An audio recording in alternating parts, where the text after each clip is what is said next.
if you've been to 10 doctors and they all say there's nothing here, everything looks normal, it looks perfectly fine, then what do you say to your partner? My doctor thinks I'm fine, but I just can't have sex with you. Like, that's really, really difficult to say. So then they usually don't tell their partner. And we have studies from Sweden, for instance, showing that about 70% of women never tell their partner.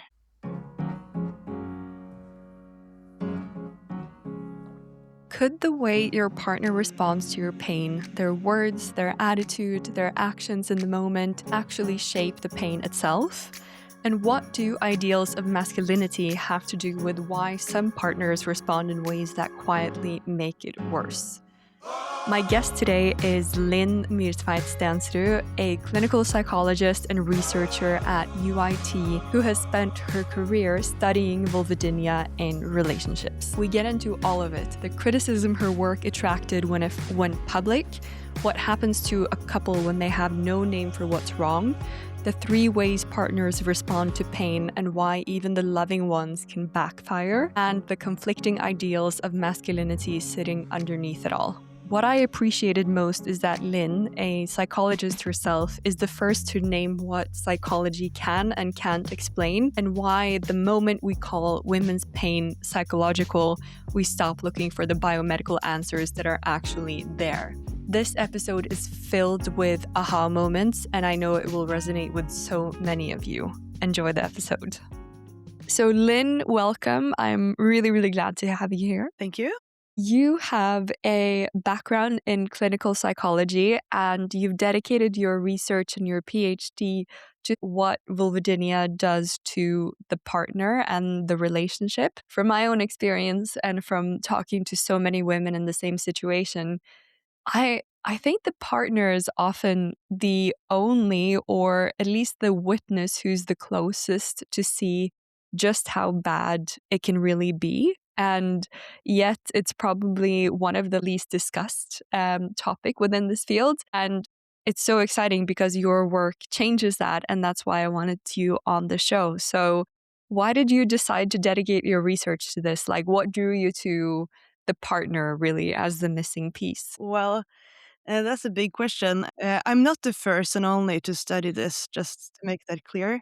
There is a quite big field, especially in Canada, among psychologists studying partner responses to pain and how different kind of partner responses, if they react with criticism or validation, for instance, towards pain experience and expressions, how that influence pain prognosis and pain intensity and daily function and sexual satisfaction and all these kind of things.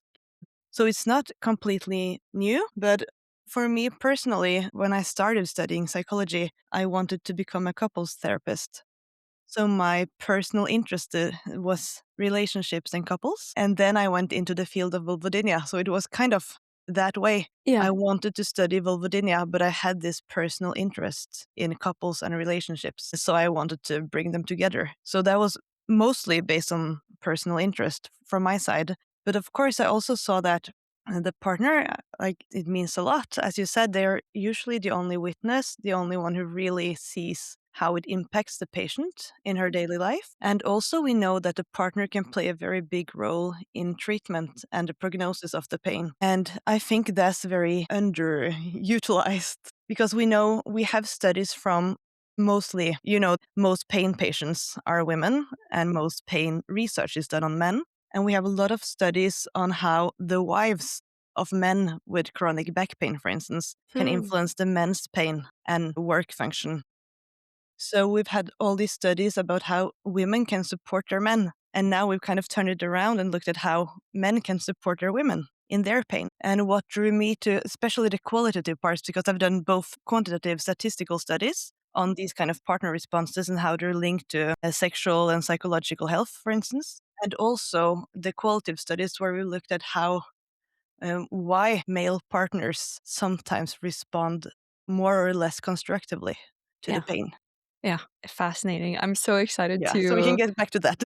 Yeah, I'm so excited to delve into all your research. We were introduced a few months ago, and at that point, you mentioned to me that when your research on, I think it was in particular your research on the male partner experience came out, it actually attracted some criticism from some patient communities who felt it was the wrong focus, that like centering the male experience was a distraction from the women who were in pain.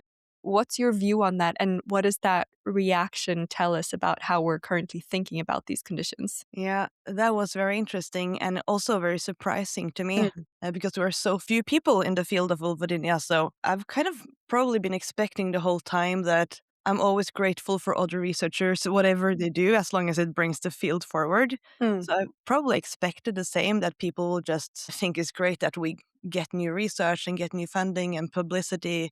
And every time we publish an article, whether it's a scientific article or just in normal media, we usually get a little bit more resources, more money for the hospitals. It helps a lot. But what was interesting was, I think this was last summer. It was I think it was mostly difficult for the people from the endometriosis field. I think that's where it started. That we had some scientific articles on partner experiences to partners of women with endometriosis that went a yes. little bit viral on Yeah, Instagram and I TikTok saw it. and these kind of platforms. And I thought that I saw that first several times, and I thought that was really sad because I understand where these researchers are coming from and why they do this and how much it actually impacts the healthcare system and how we treat the women with pain. And then suddenly I realized that one of my articles was also popping up on Instagram, on TikTok, in these same kind of reels, and I was kind of shocked, and also I got really stressed by it, and I was really sad. And after a while I also got angry because when these kind of things happen, I struggle a lot with keeping my students in the field.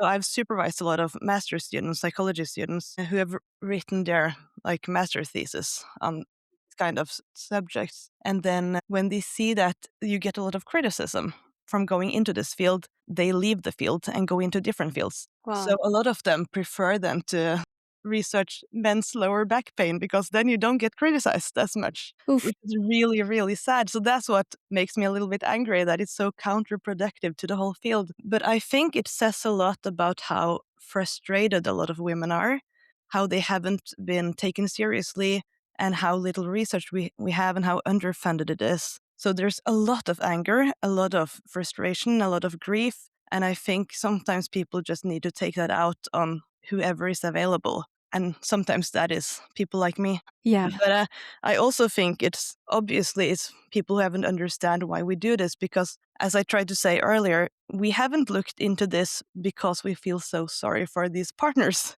We have looked into it because we think they can help decrease the pain in women.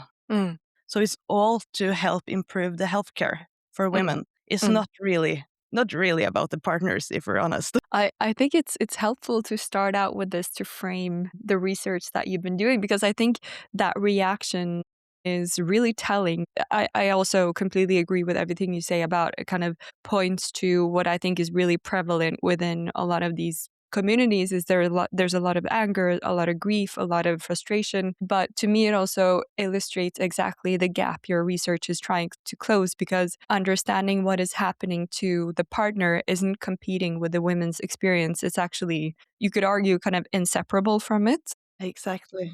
So I want to start with something from your first paper that I think every listener who has been through the kind of diagnostic wilderness will recognize immediately, because in your research you highlighted that almost none of the couples you spoke to, neither the women nor their partners, had heard of vulvodynia before they were personally affected by it.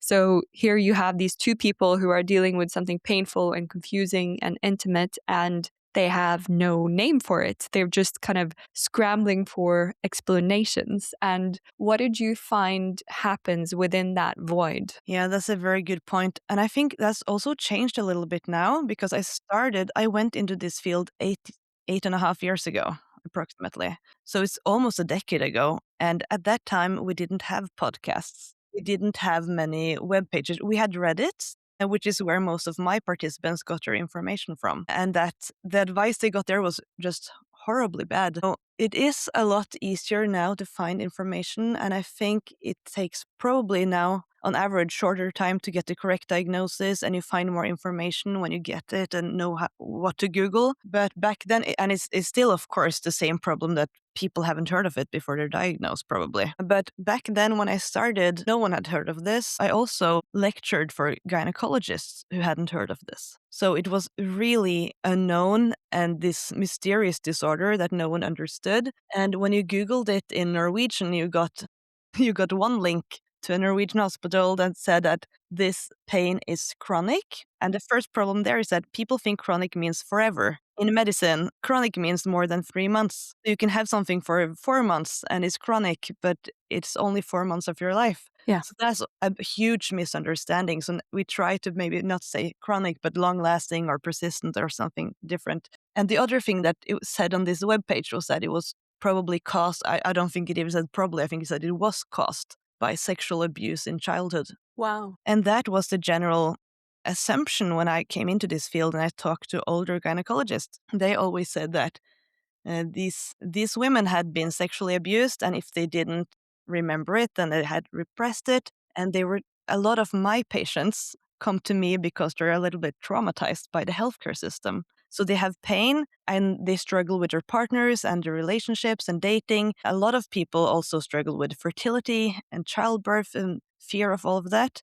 But I see a lot of women who come because they have trauma from the healthcare system, because they have been met with, of course, painful procedures, but also some of them have been told over and over again that they must have repressed some kind of really traumatic experience. And then they start questioning their own reality and perception of it, and whether they're completely psychotic or if they're not in touch with reality at all. And that's a really scary place to be. So there's usually a lot of worry about that, about maybe something has happened. Maybe you start looking at maybe your parents and your family members and friends and wonder, like, could some of these people have done something to me? Mm. And then you're into really dangerous territory.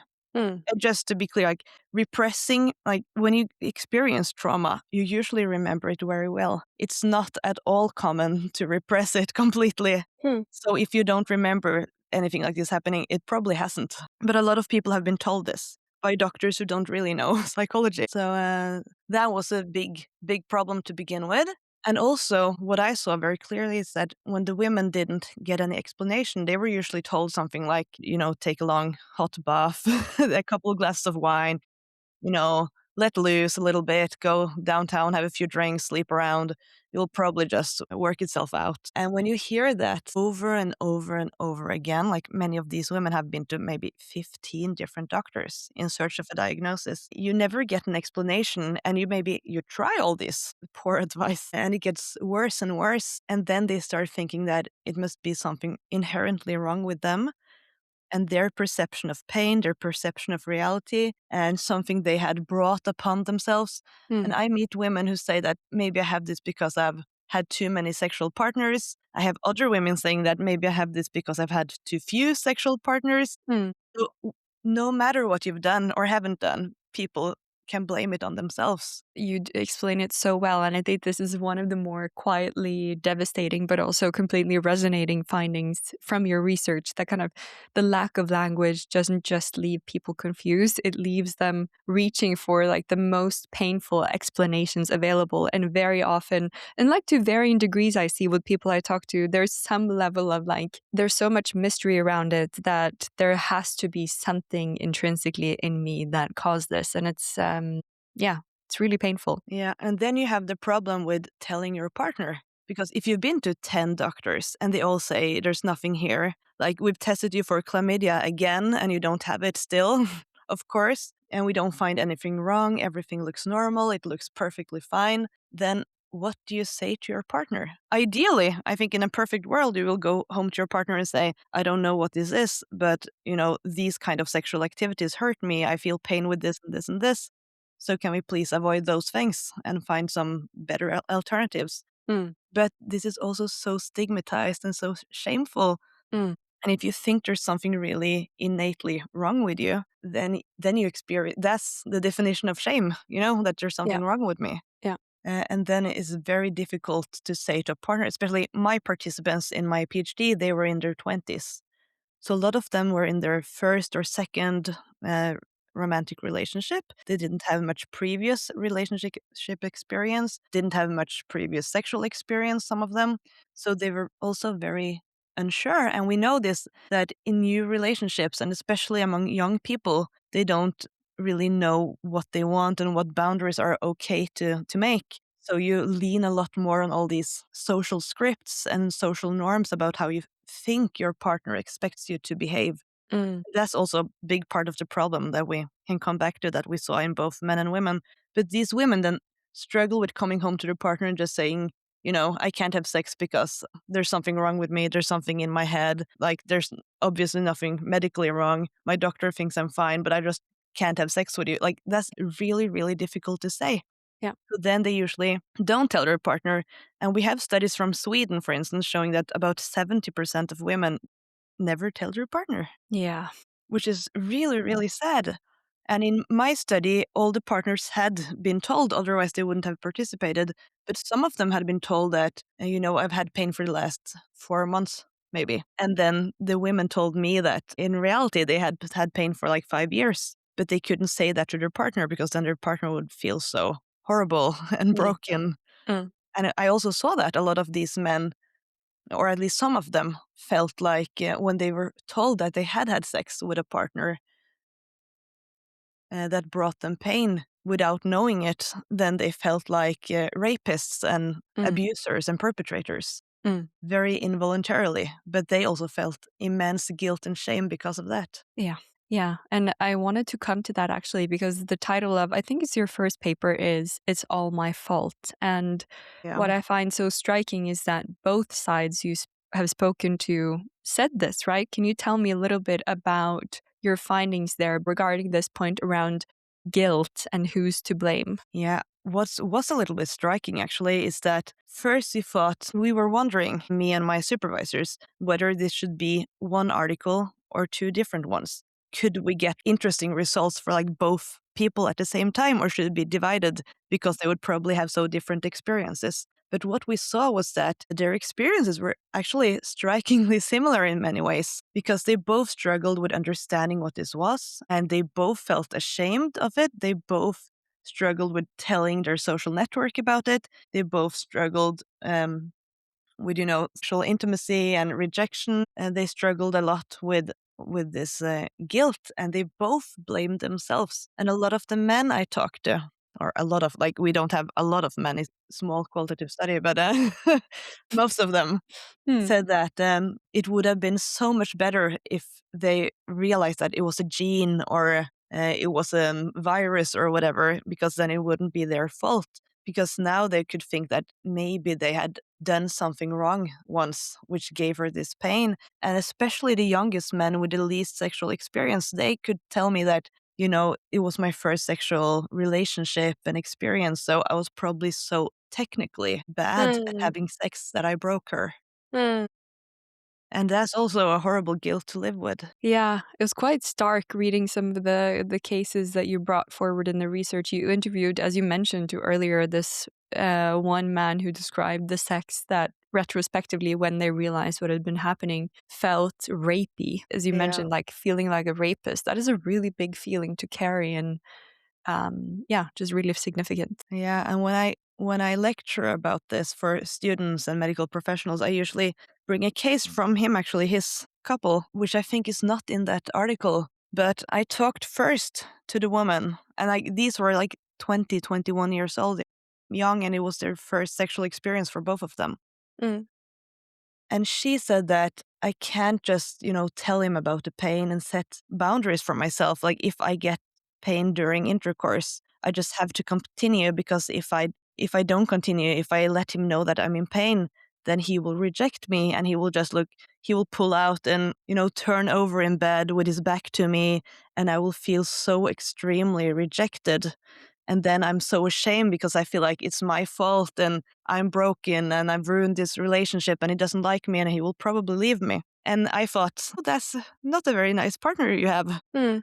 And then I talked to him a few days later, and what was really interesting is that he talked about the exact same experience. This was like last Friday for them, like they talked to me about their last sexual encounter. Mm, And he said that exactly this, like he had realized a few months ago that she got this pain sometimes. mm, And he felt like he had then, raped her over and over.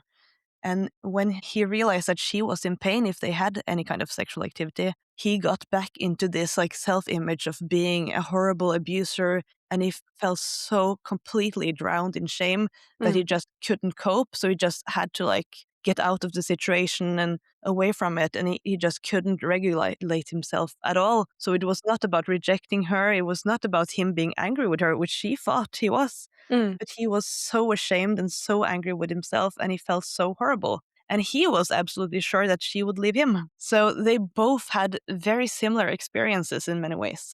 And this is something, in one session of couples therapy, you could fix.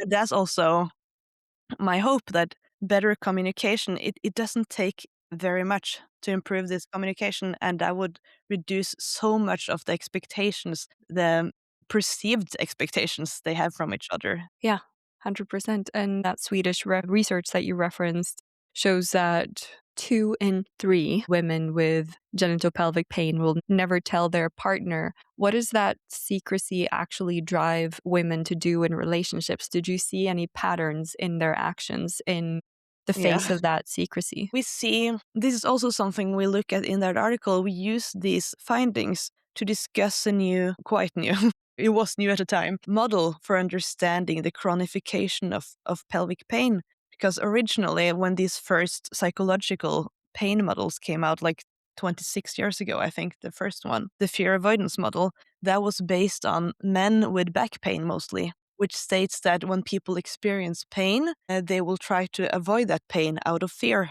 of triggering the pain again. And what's interesting is that model works very well with most men, and it doesn't work very well with a lot of women, especially the Vulvodynia population. So what some of my colleagues have done, and is to improve that model and adapt it to this female population with genital pain. And we see, of course, that fear avoidance. We see that a lot of people try to avoid anything that might trigger the pain.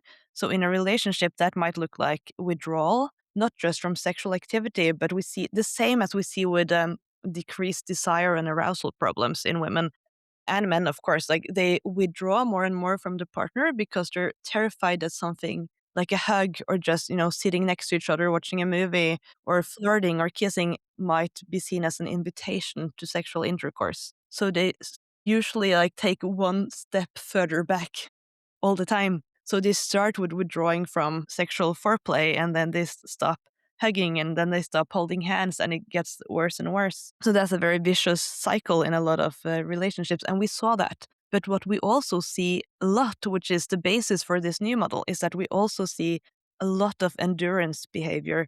We see that women don't avoid the painful activity, but rather they self medicate or they just grit their teeth and they push through and they have intercourse once a week or whatever they're used to with a lot of pain, which is driven a lot by this guilt of being a bad partner and the shame of not being a real woman and all these kind of social and cultural ideals Mm. that influence them a lot. And of course, they have had doctors tell them that they should, have a bath and wine and whatever and just, push through and it will probably improve. So we see a lot of that. Now I Yeah. forgot your question. No, no, no, no. That was exactly what I wanted to tease out because that was something I found genuinely hard to sit with, those accounts that you were talking about that just there. And what do you think is underneath that in terms of like the cultural, societal ideas that we have about, yeah, like what are driving these women to actually, as you say, take painkillers before sex just to get through it and like pushing their own limits? Like what is the fear underneath it all? Yeah, I think this is a very complex question. It's different things. But I think one very interesting sex difference or gender difference is that it seems like in these studies that men are mostly afraid of the pain itself. While when we look at women, they're more afraid sometimes of, for instance, being left by their partner. So they're more afraid of a lot of shame, guilt, and rejection and being left than they are of the pain itself. So maybe different fears and worries, but also a lot of this shame and guilt, of course, comes from cultural ideals about women being there to like please their boyfriends. And we saw this a lot over and over with the women, that they talked about how sex is so much more important for men than women on average. So it's so horrible if a man in his 20s should go for a long time without sex, and that's considered worse than them having pain, Mm. which is very interesting. And I think we also have a long history in our society of minimizing women's pain and not taking it seriously, whether it's childbirth or it's menstruation cramps or it's genital pain. We consider it very normal. And also, a lot of the women I've talked to through the last decade, and also I remember myself in sex ed in school, we were told that when we start having intercourse, it will hurt, it will be painful, because sex is painful for women, at least in the beginning. And I get patients coming to me and saying, what's the beginning? Like, is that the first 7 years? Like, how long should it last? That's And I think devastating. this is also a very important aspect, that we actually tell young girls to expect pain. And when they experience pain, they consider it normal. And what we also saw in this study, which I don't think anyone else has looked at, is that we looked at how different types of pain onset influenced this coping behavior. Especially we saw that people who had a very sudden onset of pain, they just like one day they woke up and had pain, or they had one sexual experience that was really painful. Mm. They understood that this was not strange, like this was normal. Mm. So they sought help, they told their partner, they avoided painful activity more often. While about half of the women in my PhD project, at least, I don't know if this is like 50-50 in general. We don't have those kind of studies, but maybe that's something we should look into. The other half of the people I interviewed, they had a gradual onset. So they had this exact pattern of having a little bit of pain the first time they had intercourse. And they consider it normal because they expected it, they had been told so. And then it got just a little bit worse for each month and year. But it was never such a big leap that they felt like, now it's something abnormal that I should seek help for. So they could go for years and years and kind of rationalizing this as something normal and something that probably all other women also experience. And they were the ones that really endured and self-medicated and gritted their teeth and pushed through again and again and again. Very interesting.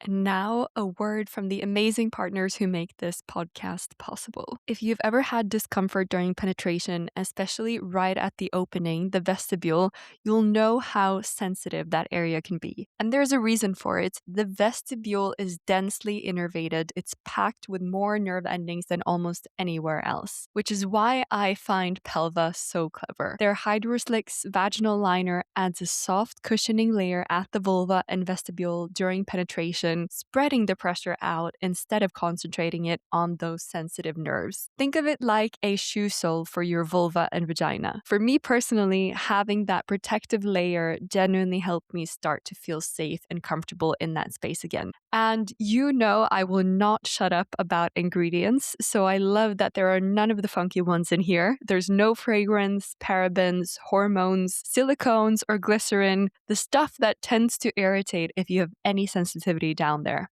And what I love most about Pelva is who made it. Kelly and her husband Doug built Pelva out of their own experience with discomfort during sex, so they're part of the world's tightest community right alongside us. This is real innovation from real lived experience, and I am so inspired by them. So if you're looking for new ways to feel comfortable during penetration or insertion, Pelva might be one of those things. Head to pelva.com and use the code TWTC10 for 10% off your first order. Okay, back to the episode.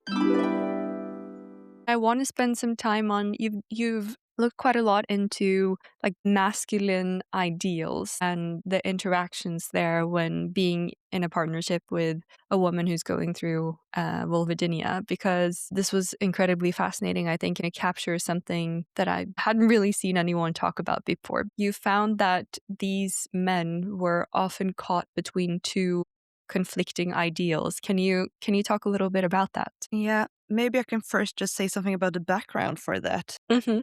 Because we looked into these partner responses, which is the most studied interpersonal factor in genital pain. Mm.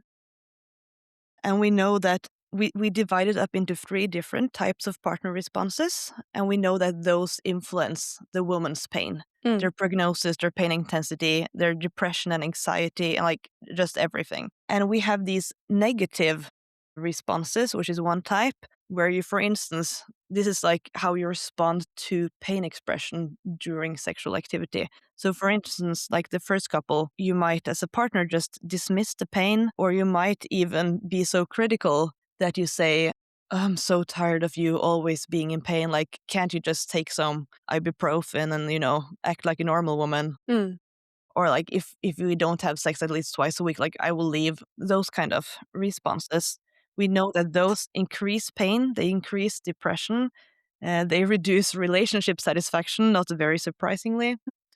Um, and we also have these solicitous responses, which are the very well-intentioned responses that also increase pain, which is about focusing, a lot on what's wrong with you, what you can't do, everything that's hindering you. Like I see you're in pain and that's so horrible, and like we should never do this activity again. I feel so sorry for you. Maybe like we should just watch TV and never have sex. Yeah. So a And lot of that's avoidance. yeah, that's a sort of avoidance from the partner as well. And we know that's it's also not good, but it's usually meant very well. But what we want is partners to respond with the facilitative responses, which is about, like the solicitous responses, they validate the pain, but they also focus on how you can cope with it and increase the self-efficacy and could, for instance, be like, I see that this like intercourse right now is painful to you. Can we find some other position or other activity to do that doesn't give you as much pain but will still like give you pleasure? Try to find some way of navigating this without increasing the fear of the pain Mm. and without shaming. And well, it's very obvious what you should do, right? Yeah. But what we see over and over is that this is not how people always respond. They do respond negatively or solicitously. So, what I wanted to look at is what makes partners respond in these different ways, because we know it matters. We know how many approximately like respond in different ways, and of course, you don't always respond in one way. You might be negative and critical sometimes when you're really frustrated, and you might be very facilitative and supportive at other times. But we didn't really have any research on why partners respond in these different ways. So that's what I wanted to look at. Mm. So is it when you're really frustrated and depressed, for instance, that you're critical?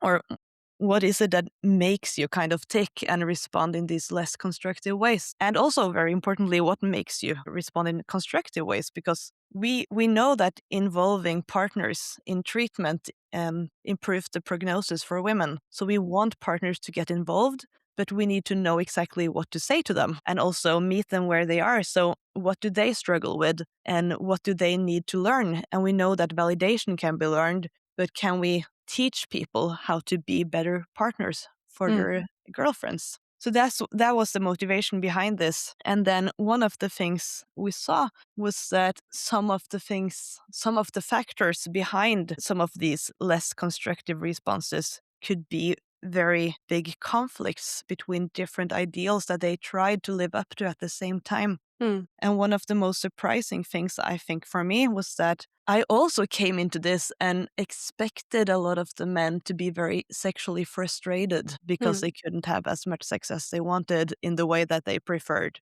And then what most of the men I interviewed actually said was that actually it didn't bother them that much to not have sex, even those who didn't have sex at all. Some people missed it, but it bothered them so much less than I had expected personally, which was interesting. But what really bothered them was that they were afraid that their mates, their peers and friends would find out. And some of them said also, it would be really bad if my friends found out that I live in a sexless relationship. But what would be even worse is if they realize that it doesn't really bother me because then like I would lose all social status in my peer group. Interesting. And one of them even said that he said two interesting things. He said that, you know, if you're the one to like raise your hand in a room full of guys and say, like, I'm the one with a girlfriend that can't have sex, like, that's so much social stigma to pick up. And afterwards, he says that, you know, among guys, and this is, of course, his experience, and not everyone can relate, but he said that among guys, their social ranking and status is very much a product of how sexually assertive they are, or at least how they're perceived to be. So he was very intent of his mates perceiving him as very sexually assertive and competent. And we also know that in our part of the world, in the Western world, social and sexual competence are really intertwined. So if you're considered to be bad at sex, you're usually considered also a little bit socially incompetent. And that's extremely shameful because we're very social animals. And so we saw this, that on one side, they wanted to be perceived as these sexually assertive, active, masculine, like traditionally masculine guys. And on the other hand, they also didn't want to be like that inside a relationship. At home, they wanted to be very caring and not pressure their girlfriends and not be some kind of abuser.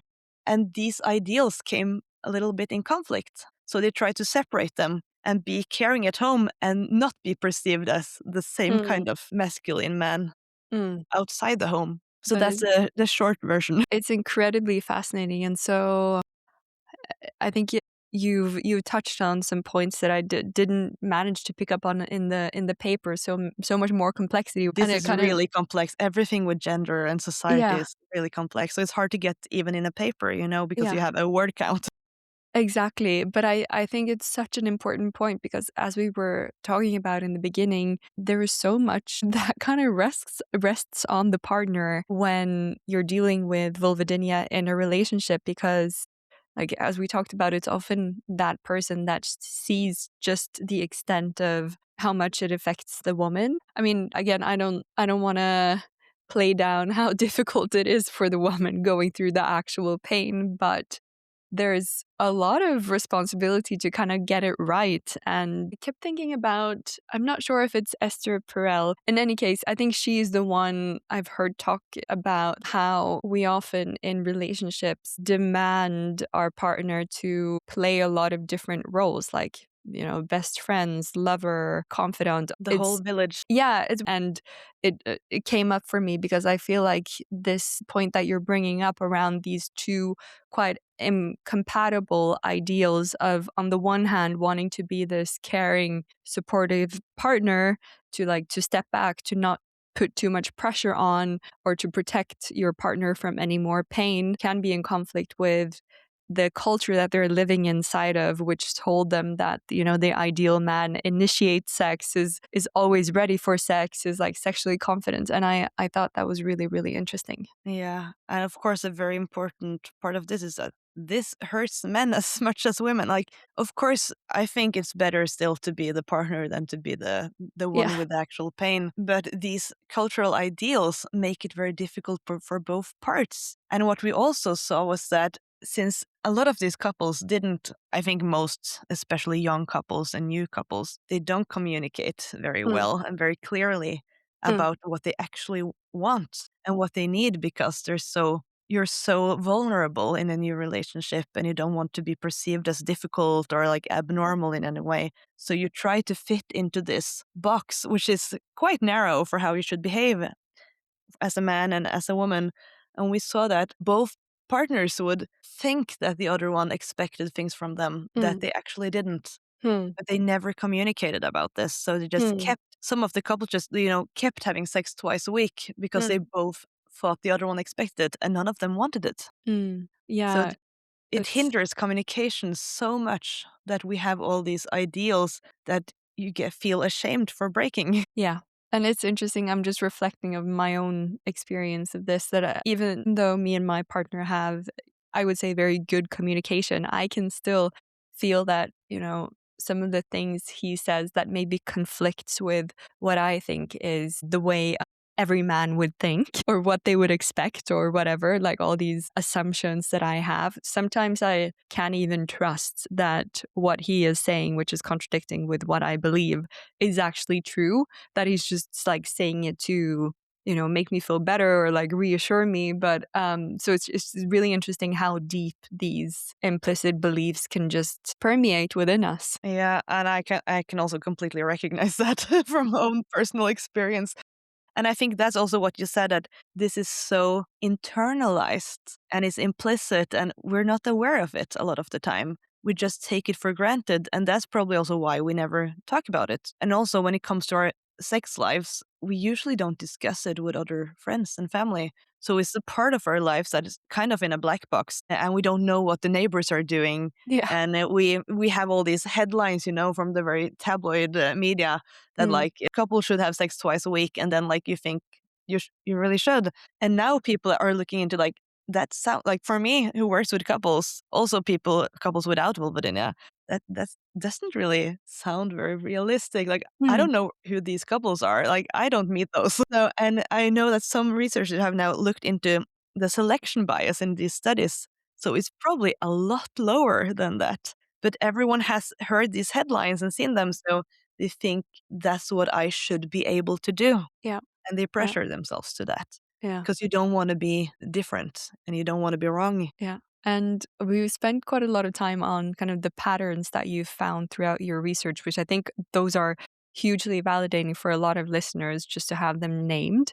But I also want to make sure we leave some space for kind of the other side of that in terms of what have you seen that actually helps couples navigate this? Yeah, one, if I should say just one thing, is of Mm. course communication.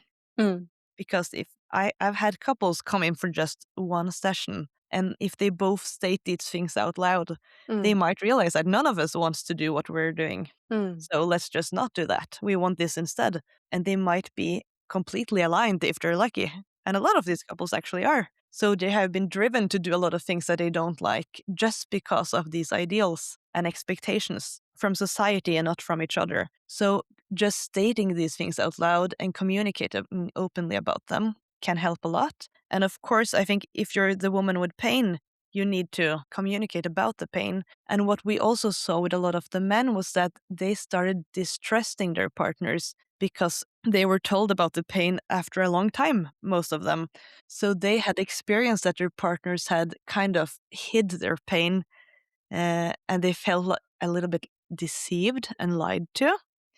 And they were terrified of that happening again, so they didn't really trust their partners to tell them if they were in pain again. And then they would withdraw from sexual activities out of the fear of causing pain unknowingly. And then the women would be angry and like, I'm finally rid of this pain. And now I want Mm. to have sex, and now you're withdrawing. Like, what is this? Mm. So I think it's really important that both parts are open with each other and that they can trust each other to actually set these boundaries and Yeah. be transparent. Yeah.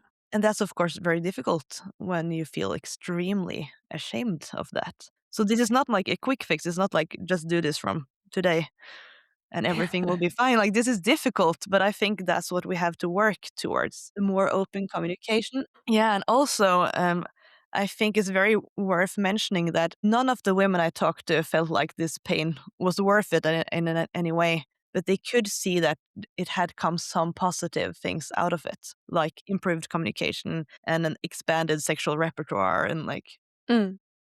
some of the couples had this like us against the world feeling, and they Mm. had become closer. But what's interesting is that some of the men I talked to said that even though, it's been painful and difficult and horrible, I think that I've grown so much, and we as a couple have grown so much from this, that it was actually worth it. Some of the men actually believe that. And I Interesting. think that's also very interesting. And also for all the women who feel terribly ashamed and guilty and feel like this is what breaks their relationship, there are actually men out there thinking that this was actually netto positive. Yeah, I think that's important to hold on to, It is. because Yeah. a lot of women think that, no one can ever love me since I have this, and I'm just broken as a woman, and like I can't have a family and children maybe, and maybe not a partner.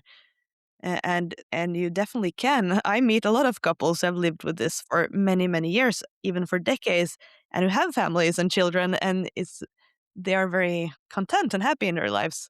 So this I usually tell my patients when they say things like this that, you know, all couples have some kind of difficulties. Mm. And of all the difficulties you can have, it could be, cheating, it could be STDs, it could be personality disorders like or ADHD. Like there are so many things that can be a challenge in a relationship.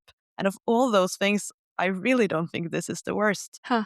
Yeah. That's a good perspective to land on towards the end because it can feel like the end of the world sometimes. Yeah, I know a lot of people have that feeling, Yeah. but that's not what I see. Yeah. And I know also a lot of couples worry a lot about fertility. That's also something we have looked into, which we're trying to publish now.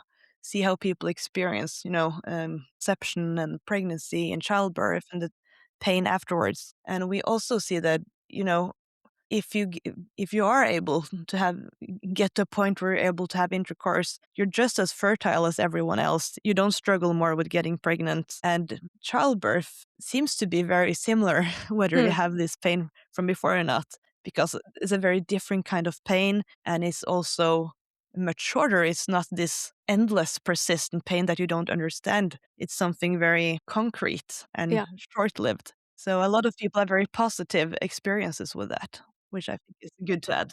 Would love to have you back for another episode to hear more about that angle because I actually had a episode not too long ago with a pelvic floor physical therapist about conception and pregnancy and birth with more with vaginismus and like a hypertonic pelvic floor.